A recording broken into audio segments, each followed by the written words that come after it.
Today, we're diving into the truly intense life story of Doreen Irvine, and we're taking it straight from her own testimony back in 1986. It's a journey that she claims took her from the criminal underworld of London all the way to being crowned the Queen of Black Witches. And then, believe it or not, somewhere completely different. And this quote from Doreen herself really just captures the whole paradox of her story. How on earth does a little girl from Sunday school end up as the Queen of Black Witches? Well, let's unpack her testimony and see what she had to say. According to Doreen, it all started in a home that was just defined by pain. She was born a true Cockney, right in London's East End, and her early life, well, it was anything but easy. I mean, the picture she paints of her childhood is just brutal. She talks about this extreme poverty, no beds, sleeping on dirty coats on the floor, never having a proper family meal. She says her father was a violent alcoholic, and on top of all that, she was bullied constantly at school for being poor and dirty. But the real turning point, the moment everything changed for her, came when she was just 11. She describes coming home from school to find a note on the table. Her mother was gone, just gone.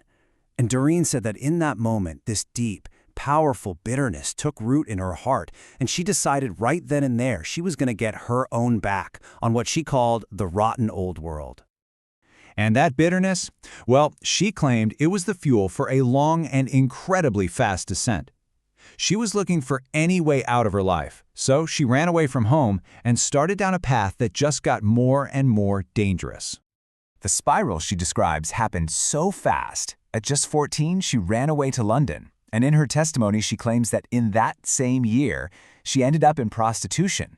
From there, it was drug addiction, and finally, being inducted into a secret Satanist order. I mean, each step just took her deeper and deeper into this world of crime and the occult. She talked about getting hooked on heroin after just one injection. And this addiction, she said, got so bad that she was eventually kicked out of her club, forced onto the streets, and that's what led to her getting thrown in prison for shoplifting. So what happens next? Well, this next phase of her life, as she told it, was the most extreme part of her entire story. After getting out of prison, Doreen claimed she dove headfirst back into Satanism, rising through the ranks of this secret group to a position of, well, what she called immense power. The way she described the organization, it was all about intense discipline. New members were brought in blindfolded. They held these ritual ceremonies where religious books, especially Bibles, were burned. And any sign of disrespect, she said it was punished severely, with whipping. It was an environment that demanded total, unquestioning reverence to the devil. And according to her testimony, this is when she gained these extraordinary occult powers. She claims she could do things like make herself and other people invisible, kill birds in mid-flight with just her mind, stand in the middle of a fire without getting burned, and even speak fluently in languages she had never, ever studied.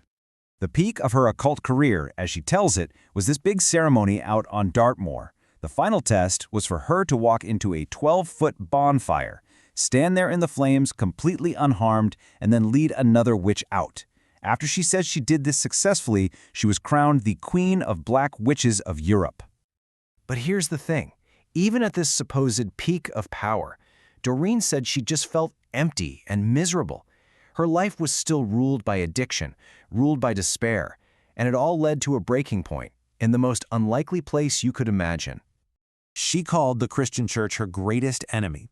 So, when an evangelist named Eric Hutchins came to Bristol for a big crusade, she spent days just tearing down his posters. She was on a campaign of hate, even drawing a mustache on his face on one poster and writing, "Go home, hypocrite." But then, that hatred turned into curiosity. According to Doreen, one night she just followed the crowd into the crusade, planning to cause some trouble. But once she was inside, she was completely moved by a song a young girl sang.